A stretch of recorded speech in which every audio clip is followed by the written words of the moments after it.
They called it the eighth wonder of the world, a single room built not of brick and mortar, but of pure, concentrated sunshine, gold, and magic.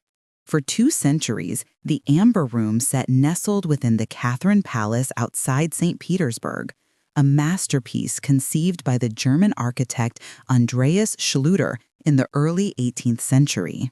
If you ever wondered what it felt like to stand inside a captured sunset, this was it.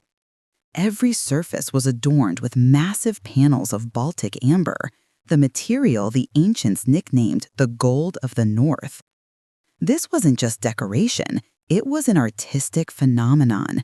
Imagine 6 tons of honey-colored resin, meticulously polished and inlaid, reflecting light off countless gold leaf details and strategic mirrors. When the warm Russian sun hit those walls, the whole chamber pulsed with a mysterious, incandescent glow, creating an atmosphere so intoxicating it felt less like architecture and more like enchantment. But the legend grew not just from its beauty, but from its sheer impossibility. Rumors whispered of secret amber recipes, lost methods of curing and carving that allowed for such flawless execution. The craftsmanship was so unique, so protected, that after it was finished, it became irreplaceable. It was the peak of human artistry, a treasure that defied cost. And when something is this precious, this utterly unique, it stops being art and starts becoming a target. You need to understand this staggering value, this weight of 200 years of history, to understand the scale of the crime that was about to unfold. Because one day, the Amber Room stopped glowing. It simply vanished. And the question isn't if it was stolen, but how the most famous, most protected room in history could simply disappear into the fog of the greatest war the world has ever known. The year was 1941. The world was on fire, and for the Nazis, that fire was a purification ritual, a chance to rewrite history and claim everything they deemed Germanic. When Hitler launched Operation Barbarossa, his invasion of the Soviet Union, it wasn't just a military campaign, it was the largest state-sponsored looting spree in history. While tanks rolled east, specialized units, the Kunstschutz and the Einsatzstab Reichsleiter Rosenberg, followed, tasked specifically with the systematic plunder of European art. They weren't fighting, they were collecting. And the Amber Room? That wasn't just a prize, it was a repatriation mission. Hitler genuinely believed the room, created by a German architect, belonged back on German soil. It was the ultimate symbol of cultural conquest. When the German army swiftly captured the Catherine Palace near St. Petersburg, the fate of the Amber Room was sealed. Local curators, realizing the horror of the approaching enemy, had tried desperately to hide the room. They covered the precious amber panels with layers of wallpaper and cotton gauze, hoping the Germans would overlook the hidden treasure. It was a beautiful act of defiance and utterly futile. The Nazis knew exactly what they were looking for. I imagine the chilling scene: highly trained soldiers entering the palace, ripping down the disguise, the hidden amber flashing in the weak light. They didn't destroy it, they treated it with perverse reverence. Under intense scrutiny, they dismantled the 6 tons of amber, piece by delicate piece. They packed the thousands of fragments, the panels, the mosaics, the carved figures, into 27 large wooden crates. The whole operation was overseen by various Nazi factions, including those working for Hitler and those secretly working for Hermann Goering, all vying for control of this incredible prize. The intrigue started right there, as they fought over whose collection would ultimately house the eighth wonder. The crates were loaded onto trucks, they drove west, and just like that, the most famous room in Russia was nothing more than 27 boxes on the road to Germany. The theft was complete, but the mystery was just beginning. Where did those crates go next? You won't believe the destination they chose. Those 27 crates of concentrated sunlight didn't go straight into a museum in Berlin. They went to a fortress city, a place the Nazis believed was impenetrable, Königsberg. Königsberg Castle, deep in East Prussia, became the Amber Room's temporary and final home. Imagine the audacity. In the middle of a brutal war, the Germans meticulously reassembled the entire room inside the castle, purely for display. For approximately 2 years, the stolen masterpiece stood there, a testament to Nazi power and cultural theft. But wars shift. By 1944, the Allies were closing in, and the tides turned brutally against Hitler. Königsberg Castle became a prime target for firebombing. Here is where the history dissolves into smoke and guesswork. In August 1944, the Royal Air Force leveled huge parts of the city. If the Amber Room was still inside the castle when those incendiary bombs hit, it was almost certainly reduced to ash, burned, melted, gone. That is the simplest, most devastating theory. But those working on this case, and believe me, dozens of dedicated historians and treasure hunters have chased this, don't buy simple. Before the heavy bombings, Nazi officials, sensing the inevitable, began frantically relocating their most valuable loot. There are reports, cryptic coded messages. One historian even cites a secret letter hinting at a planned final relocation before the Soviet advance. The prevailing idea is that the contents of the Amber Room were disassembled again, packed up and rushed away to be hidden in one of the thousands of secret bunkers, mines, or U-boat pens scattered across the East Prussian countryside. Think about it. The Nazis didn't burn their treasure, they buried it. What fuels this belief that the room survived the fire? Proof, however slender. In the 1990s, a singular, stunning artifact surfaced, a gold-framed mosaic fragment, undeniably part of the original Amber Room decoration, showed up at a German auction. If one piece survived, perhaps the whole thing did. But if it wasn't destroyed in Königsberg, then where was it hidden? The answer lies not just with the Nazis, but with a shadowy figure known only as the Amber General, who might have guarded the secret location right up until his death. The end of 1944 and early 1945 was not a strategic retreat, it was a desperate, panicked rout. Königsberg, the castle, the Amber Room, they were all caught in a firestorm. The relentless bombing raids by the Royal Air Force, followed by the brutal Soviet assault, turned that historic city into an inferno.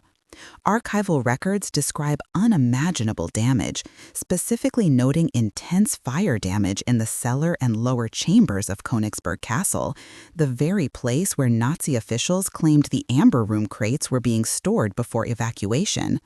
Now imagine the chaos. Soviet soldiers finally penetrate the city. They're not just looking for Nazis, they're looking for the room. And what do they find? Rubble. Smoke, amber shards scattered like drops of frozen blood across the smoldering ruins. The confusion among the initial search teams was immediate and profound.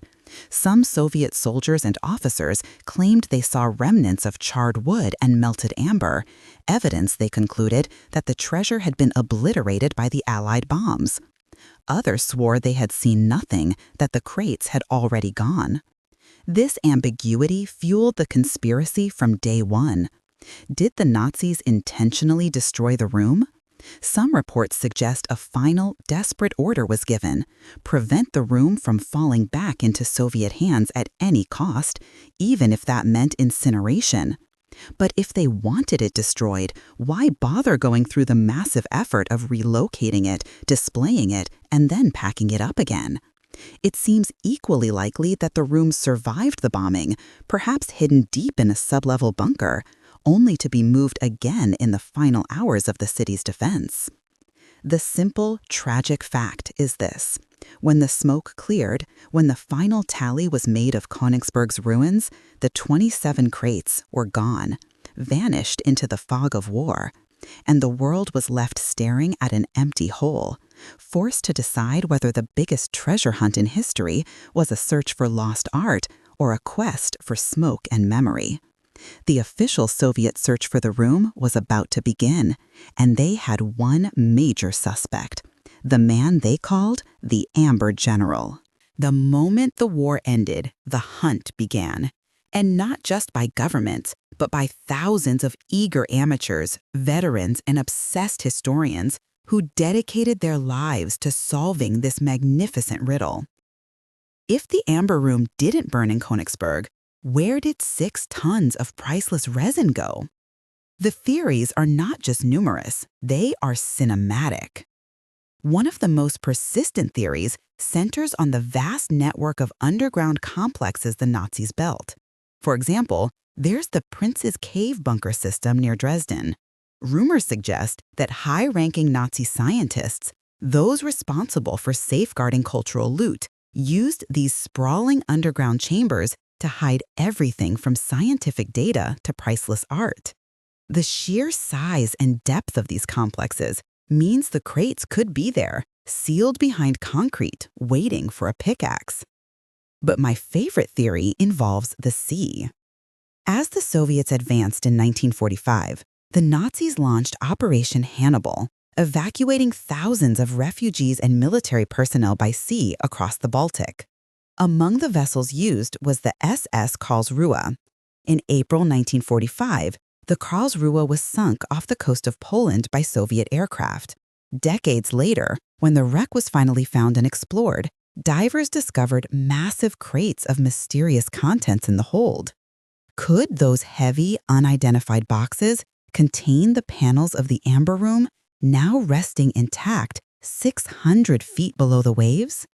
It sounds too perfect, too much like an adventure film. Yet, the possibility remains tantalizing.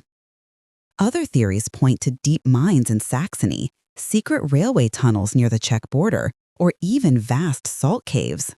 The common thread is that the Nazis, masters of meticulous planning, wouldn't just leave the room to chance. They hid it somewhere inaccessible, somewhere they could reclaim it after the war. Think about the sheer weight of this mystery. 6 tons of the world's most precious art, hiding either underwater or locked deep beneath the mountains of Eastern Europe. And every year, someone new claims they have finally found the coordinates. We're still missing the crucial evidence, the one link that connects the Nazi theft to the final location, a link that may have died with the key players. And that brings us to the mysterious fate of the man who knew too much. When the war ended, the Soviet Union didn't mourn the Amber Room. They demanded its return. This wasn't just a matter of history, it was a matter of national pride, and the search became an obsession backed by the full weight of the state. The Soviet art detective Alexander Brusov was put in charge of the official search commission. Imagine the pressure he was under. Find the 8th wonder of the world, or fail the motherland. Brusov's teams scoured the ruins of Königsberg, interrogated every surviving German officer they could find, and chased down every scrap of rumor. But the trail was always cold, always complicated by the post-war chaos. Conflicting reports flowed in constantly. One former German soldier would swear the crates were moved by train. Another would insist they were sunk in the Baltic. And then the Cold War slammed down, making everything worse. The tense political atmosphere meant access to key Western archives was severely limited. Any discovery, or lack thereof, was viewed through the lens of espionage. Officials who might have known something often kept silent, terrified of being branded as traitors or collaborators. Leads that offered real hope were frequently suppressed or abandoned entirely because they intersected with sensitive military zones or political boundaries. Yet, there were glimpses of hope. Brusov's teams did successfully recover a few small but precious fragments, a carved piece of amber here, a decorative inlay there. These discoveries were celebrated wildly, proving that the Amber Room hadn't been fully melted down. But they also heightened the frustration. If a few pieces survived, where was the rest? I imagine Brusov's internal diary during those years. December 1951. Another interrogation, another dead end. They claim the treasure is in the Harz Mountains, but when we get there, there is nothing but fog and empty tunnels. It feels less like a hunt for art and more like a punishment. Are they lying? Are we hunting a ghost? Or did one of those German officers slip across the border, taking the secret with him? The secret keepers were either dead or silent. And as decades turned into generations, the only definitive answer the Soviets ever managed to produce was a profound and crushing missing. The quest was about to pass from government hands into the realm of truly dedicated and often reckless private hunters, and one of them was about to be murdered. In the 21st century, the hunt for the Amber Room isn't run by governments. It's fueled by obsession, technology, and sheer grit. We're talking about amateur investigators, historians, divers, and geophysical engineers who have picked up the trail where the Soviets left off. They are armed with sonar, ground-penetrating radar, and archives that were unimaginable during the Cold War. These modern treasure hunters are not afraid of impossible targets. They have devoted years sacrificing their own finances, chasing the same tantalizing leads we just discussed. They dive into the freezing Baltic Sea, meticulously surveying the wreck of the SS Karlsruhe, hoping that the next dive will reveal the telltale amber glow inside a heavy wooden crate. They drill into the bedrock of Poland and eastern Germany, following legends of Nazi engineers who sealed off vast underground networks. One team even explored a former military compound near the Czech border, convinced that they had located a rail spur leading into a mountainside bunker, the perfect hiding spot. The obstacles are immense: legal battles over excavation permits, the constant threat of unexploded World War II ordnance, and the environmental hazards of working in unstable old mines. But the belief is palpable. As one hunter famously put it, "The Amber Room is waiting for us. It's too beautiful, too valuable, too perfectly hidden to have been destroyed by a few bombs. It's simply buried beneath the earth or resting intact at the bottom of the sea." Every grainy sonar image of a strange anomaly underground, every heavy wooden object pulled from a wreck sends an electric shockwave through this community. And while they haven't yet pulled the full Amber Room out of the ground, their work has done something crucial. It has kept the pressure on. Because the ultimate solution to the mystery wasn't found by digging, but by reconstructing. It was found through an act of impossible artistic resurrection. But first, we need to talk about the price of such a legend. After half a century of fruitless searching, Russia made a powerful decision. If the original Amber Room could not be found, it would be reborn. The project began officially in the 1970s, but the truly intensive work lasted over 20 years, culminating in its unveiling in 2003. It was an undertaking of staggering ambition, a testament to human resilience and cultural pride. Master craftsmen, working purely from black and white photographs and a single colored print, painstakingly recreated the entire room inside the Catherine Palace. They had to rediscover those lost secrets, the complex methods of carving, polishing, and setting the amber panels using 6 tons of new Baltic amber. This wasn't just carpentry, it was archaeological reconstruction mixed with high artistry. Every rosette, every cherub, every mirror frame had to be built from scratch. When you stand inside the completed replica today, the light reflecting off the massive, honey-toned panels is intoxicating.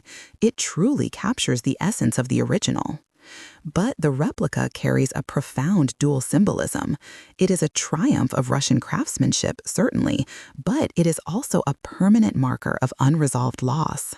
It honors the original while reminding every visitor that this beauty is an echo, a ghost of the true stolen treasure. And, of course, the legend wouldn't die. Even during the reconstruction, rumors surfaced that certain elements, perhaps special formulas for the amber cure, or a very small piece of the original structure, were secretly locked away within the new walls, a final secret hidden in plain sight. The recreated room cost over $11 million, but the value is not in the money, it's in the message. Art cannot be destroyed by tyranny. But the question remains, does the existence of the replica mean the hunt for the original should end? I say absolutely not, because the final piece of the puzzle, the most solid proof of the room's survival, came from a place no one expected. The amber room is more than just 6 tons of polished resin. It has transcended art and become a monument, a shimmering symbol of everything war destroys and everything humanity strives desperately to reclaim. Think about the sheer force of obsession behind this decades-long hunt.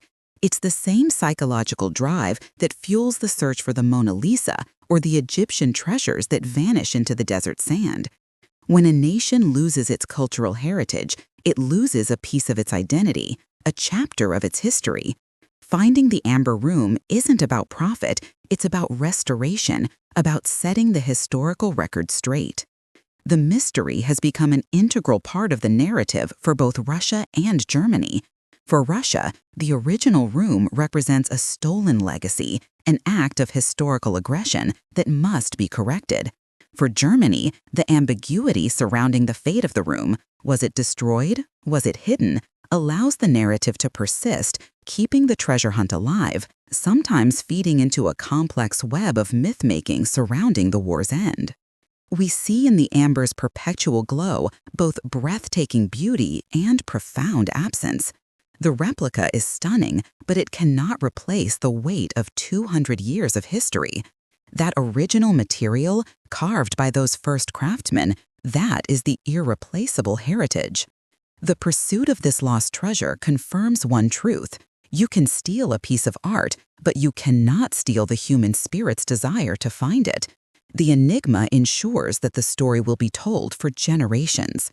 So where does the truth finally lie? In a secret bunker? At the bottom of the sea? Or was the entire fate of the amber room tied up with one final crucial death that happened years after the war ended?